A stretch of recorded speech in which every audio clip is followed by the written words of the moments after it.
for a long, long time, had incredible access. We still do at Baylor, but Nick Joos was a major reason why. He loved what we did, and he was at Baylor forever. And then now he's at Iowa State, where he graduated, received his degree, and now Nick Joos joins us from Iowa State, Sikkim 365 Radio, 365 Sports. Nick, what's it like to work at your alma mater? Well, thanks, David, for having me on. And first, let me just say, really impressed, what you guys have continued to do with Sikkim, 365. And I mean, I remember when I was there and Ashley Hodge came to me and he had this vision and he wanted to, start the website. And, we encouraged him to do so and that it was going to catch and surpass, Texas Ags, I think is what it is over there at A&M. And so you guys have built on his vision and taken it a long way. So congratulations to you, Paul and Craig, for an incredible job. As far as working at your alma mater, it's really cool. I had never had that opportunity in the first, 28 or so years of my professional career. And then a year or so ago, the opportunity came along, and it's been a lot of fun. We have a great department. A lot of good people. Jamie Pollard's one of the best, if not the best, athletic director in the country. Does a tremendous job, and we have a great culture. So it's been a lot of fun. Iowa State's changed, Ames has changed, Des Moines changed since I was there and when I grew up there. But it's been a lot of fun, and looking forward to hopefully seeing a lot of friends and familiar faces here this weekend with Baylor coming to town. You mentioned Jamie Pollard, and I wanted to ask you about him. We had him on the show a few months ago, and even knowing how passionate he was about the overall mission of being an athletic director and kind of what the job really is compared to where it might be some other places a little bit different. What is it like to work for a guy like that who is very passionate and has a belief structure that is a true north to him? Yeah, no, Paul, that's a great question. He's really cool. He's a former All-America student athlete at Wisconsin Oshkosh back in the day. And, he's built a program at Iowa State that, when I was in school, we weren't very good in most anything other than probably men's basketball and a little bit of wrestling and track. And, now all of our sports are competitive. We're fifth we do an internal kind of Big 12 all sports standings, and we tied Tech for fifth in our ranking. Directors Cup is 42nd nationally this past year. One of the best we've ever done. So he has incredible vision, incredible creative mind. We rolled out a project earlier this week, a multi-use district that we're going to build between our football stadium and our basketball arena called CYtown, and it's going to generate the revenue that then can go back into upgrading the facilities because they're 50 to 55-year-old buildings right now that need there's been a lot of deferred maintenance, and the university a couple of years ago transferred those facilities to the athletics program to run with. And so we're going to upgrade them and make them great and make our community better. And so just an incredible, he's always going. Reminds me a little bit of Scott Drew. He's always on the move, always on the go. And that's cool. So he's just been incredibly great. And I think it speaks to the culture here. During COVID, a lot of schools dropped sports or they cut a lot of staff. When I was at Mizzou, I had to furlough some people. That's not fun. I never want to do that again. And he was able to convince, his coaches took some, salary reductions for a period of time. And that was able to save everyone's job within the athletics department. And it was also able, no sports got cut. And more importantly, didn't have to take any loan out from the university to run the athletics program there during the COVID. So certainly visionary, great leader, obviously high integrity, and very, very creative. Nick, you mentioned some of it there. It's been a crazy, last 2 or 3 years for college athletics, whether it was COVID, just kind of everybody having to slam the brakes and then figure out what to do from there, save programs, like you said, in some cases, and then, transition and just all the changes going on with college athletics in general, from NIL to transfer rules and all that. Just how would you kind of summarize as somebody who's been in the athletics game a long time, the last 2 or 3 years? Yeah, Craig, great question, and good to hear your voice too. I think crazy. It just seems like there's always something new. Right now we've all got to be adaptable and see what happens and make the best decisions possible, for our student athletes.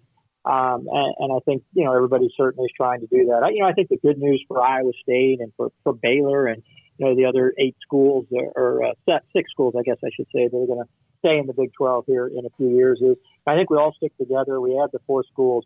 And whether we add more down the road or we don't add more, we're going to have a great conference. And there's a great value in that. And it's going to be okay. It's going to be better than okay. Iowa State needs Baylor. Baylor needs Iowa State. We stick together, and we're really, I think, going to have a very special conference. Obviously, outstanding in basketball, men's and women's. But then, if you look across the board, football, Kansas is in a resurgence all of a sudden this year with a great coach, and all the other programs are doing well too. So it's going to be just an incredible conference here down the road, and not very much longer. This Baylor-Iowa State football series really has become more intense because they're both fighting for that next level. And Iowa State was 2 years ago, was in the Big 12 championship game. Last year, Baylor won it. And they have had some there's been some stuff on the field that creates a little bit more intensity as well. But this seems to be coming, like simmering into a pretty good rivalry in football. Do you agree? I do, David. And I think two great, you have 2 great fan bases. You've got 2 outstanding coaches. Dave Aranda has come in and done a great job at Baylor, and Matt Campbell has, just steadily built a really good program at Iowa State. And, certainly if you go back and you look really at the history of both institutions in the sport of football, they're almost mirrors of each other in that, they were kicked around for a long time. And now they've got the right coaches in place. And, certainly at Baylor, a lot of it, I think it goes back a little bit to, Guy Morris, who just, passed away here recently, got Baylor. He brought the program out of the ditch and kind of got it right to the top. And then, Coach Browse came in and did a great job. And then, followed by, Matt did a good job. And then certainly, Dave's continued to build on that. And here, Matt had to build it. He really had to start from scratch and has just built it over time and has got a really, really good program. And it's exciting to watch both of these schools who, again, I think were kicked around for a long time by the big boys. They're now playing with the big boys, not only playing with them, but successfully beating them. And that's really cool to me.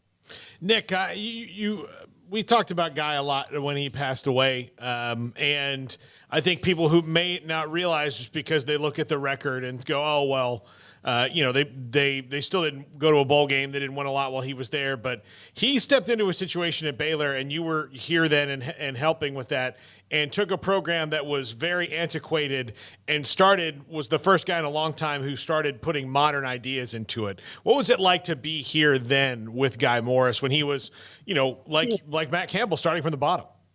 Yeah, no, he did, and that's, I think, really correct, Paul, and everything you said. He kind of had the vision of trying to, work with Ian and the administration to, hey, we need to get our football facilities on campus. And, there blossoms, the Hires building, which certainly has helped, all the sports at Baylor. But, he was a guy's guy, so to speak. And, when you're riding to the bus to go to the game and, he's reading about his cattle and stuff like that, his focus was, and that just was his way of relaxing. But really, really, cool guy, and no pun intended there. But the A&M game, I'll never forget that one. And then I think it was the following year up at Oklahoma, we had a chance to beat them and would have gone to a bowl game that year had we been successful. And I saw Sean Bell running a 2-point play, I think, at the end, and didn't quite get in, if I remember correctly. It's been a few years, but just had a good staff. And again, he just brought the program was so far down, Paul, that he was just able to really, bring it back and out of the ditch. If you're coming up that ditch to drive out of the ditch, and you kind of got the program right there to the top where you're peeking over, man, we can be okay. We beat A&M. We're competitive with Oklahoma. We're doing some really good things, almost beat Nebraska. So a lot of good things. And he, Dominic Ziegler, he got some really good players.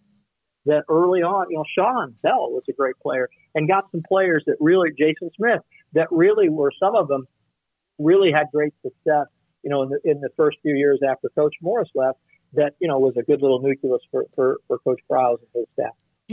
Nick, you were here in 2015. Baylor had that really strong start. They were mauling everybody. They beat Iowa State at McLean Stadium and eventually went on to in Manhattan to win. But that game at home against Iowa State is when Seth Russell got hurt. How good do you think that team would have been? And I know there's a lot of ifs, ands, and buts and candy and nuts and all that. How good was that team, and how much did that perhaps derail what would have been a magical year? Yeah, David, that's a really good point. I mean, I think if I remember, Seth was playing at a really high level, and the whole team, as I remember, operating just very efficient offensively. Defense had improved and had done it was getting better, and certainly could have been, had he not gotten hurt, I think they would have had a chance at the national championship, or to be in that conversation, the playoff, or I can't remember if we were in the playoff then or not, if that era had started yet.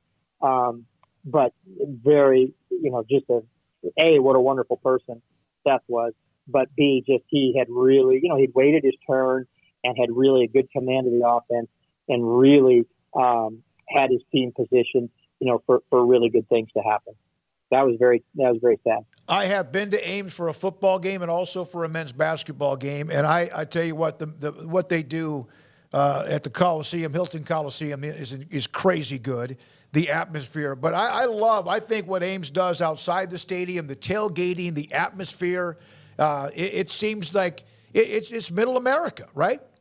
Yeah, it is, David. It's second. It's kind of second. We've got second to none, and I think we really do a good job. Our fans are very loyal.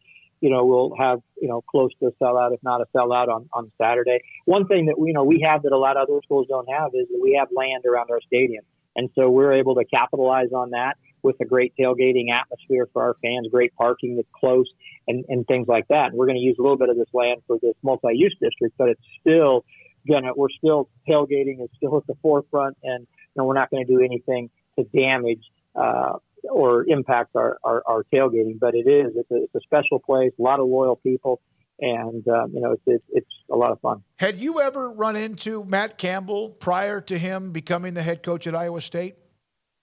No, sir, I had not. Had you ever run into Dave Aranda prior to him becoming? Yeah, so these two guys are young. Names are always involved. Anytime, of course, something pops that, Matt Campbell, it's Dave Aranda, which is an incredible compliment to both football teams. It is, and I think each individual is very comfortable in his own skin. And I know Coach Aranda, he's got some funny press conferences for you with the Bernstein Bears and things like that. I've heard, some of that. And then I think, Coach Campbell, he's able to go out in the summer and coach his sixth grade softball, his daughter, who was in sixth grade, coach her softball team and not have to be in the fishbowl, if you will. And I think, those are things you can do in Ames, you can do in Waco, because people won't bother you. They'll respect you. They respect your time. Some of those other places, they don't necessarily do that. You can't even go out and grab a bite to eat with your family because you're going to be inundated with people who want autographs or just want to shake your hand. And so not that doesn't happen in Waco, not that doesn't happen in Ames, but I think people are probably a little bit more respectful of the coaches and their time, when they're out in the community with their families. You mentioned the Big 12 and what they have, even when Texas and Oklahoma leave, which of course was a shocking story. Initially, it's like, whoa. How proud are you of the Big 12? We've had, again, Paul mentioned this, your AD has been on with us, and we've heard from Mac Rhodes all the time, among others as well, how they were able to respond to that and the 4 teams that they added moving forward. Well, I mean, David, I'm a guy that if you look back, obviously Iowa State, when I went to school here, was in the Big 8. I was at Nebraska for 13 years when the Big 12 was formed. So, and then obviously Baylor now here. So I think I was counting up the other day out of the 20, I think the Big 12 is 27 years old. I've been around it for 20 years at one campus or another. And so I think it's a great conference, and I've always thought that. And I think that we were very fortunate with good leadership at the time by Commissioner Bowlesby to add those 4 schools a year ago when we did. And that's really stabilized us as we move forward. Now there's unknowns as, hey, what's the value of the new television contract going to be, things of that nature, but we're stable. And those 4 schools coming in, David, from everything I hear, they are excited to come to the Big 12. They have fought and scratched and clawed their way to get to the Power 5, to get to the Big 12, and to have 4 schools are going to come in and be really excited and not be looking over their shoulder to see where the next big deal, where they can get out of. I think is really cool. And I think the competition up and down the line is going to be really good as we go forward. You know, we saw Baylor had a tough game at BYU a couple weeks ago, and BYU's good in a lot of sports. Cincinnati, I think Houston, you know, they're having a tough year right now, but they've been solid, and UCF I think is certainly an up and coming program. I sat in Memorial Stadium, David, one day and watched UCF run up and down the field with what was Dante Culpepper, I think was the guy's name, the quarterback from UCF, if I'm not mistaken. I think beat Nebraska, if I'm not mistaken, or certainly played them very close. So I think these four schools are going to be great additions to the conference, and I'm excited about the future. I've never been more excited, to be honest, about the Big 12 and what its future is. And I think a good, bright, energetic commissioner coming in, you know, after the great leadership of Commissioner Bowlesby. So I think he'll build upon that. He'll have some new ideas. Some of them probably maybe new to college athletics, but that's okay. And if we can be the innovative conference and shake things up a little bit, that's okay. By the way, people blame Tom Osborne for retiring. Prop 48, walk-on programs, all of that. I blame Nick leaving in 2000. Nebraska has never been the same. That's pretty true. I'd say, you know what I'd say it's probably more of, though, David, if you back in history, if you really went back, it was probably the day that they decided they were going to cut ties with Frank Solich, and then then it hasn't been the same. And you know, whoever's the next coach certainly has got his work cut out for it, because I think they thought they were just going to walk in there to the Big Ten and just, here we're Nebraska, we're here to win. And, you know, I think they found out it's not quite that easy. No. The Big Ten wasn't going to go, okay. Glad you're here. Exactly. Let's lay down. Exactly. Nick, it's great. Exactly right. It's great to hear from you, and appreciate you always. And also thanks for your time, and also helping us with Matt Campbell and Jamie and others as well. Great to see you at Big 12 Media Days. Thanks for your time. Enjoy the weekend. All right, David. Good to hear from you guys. You guys keep doing a great job down there. Thank you very much. Nick Joos, Iowa State Athletics, and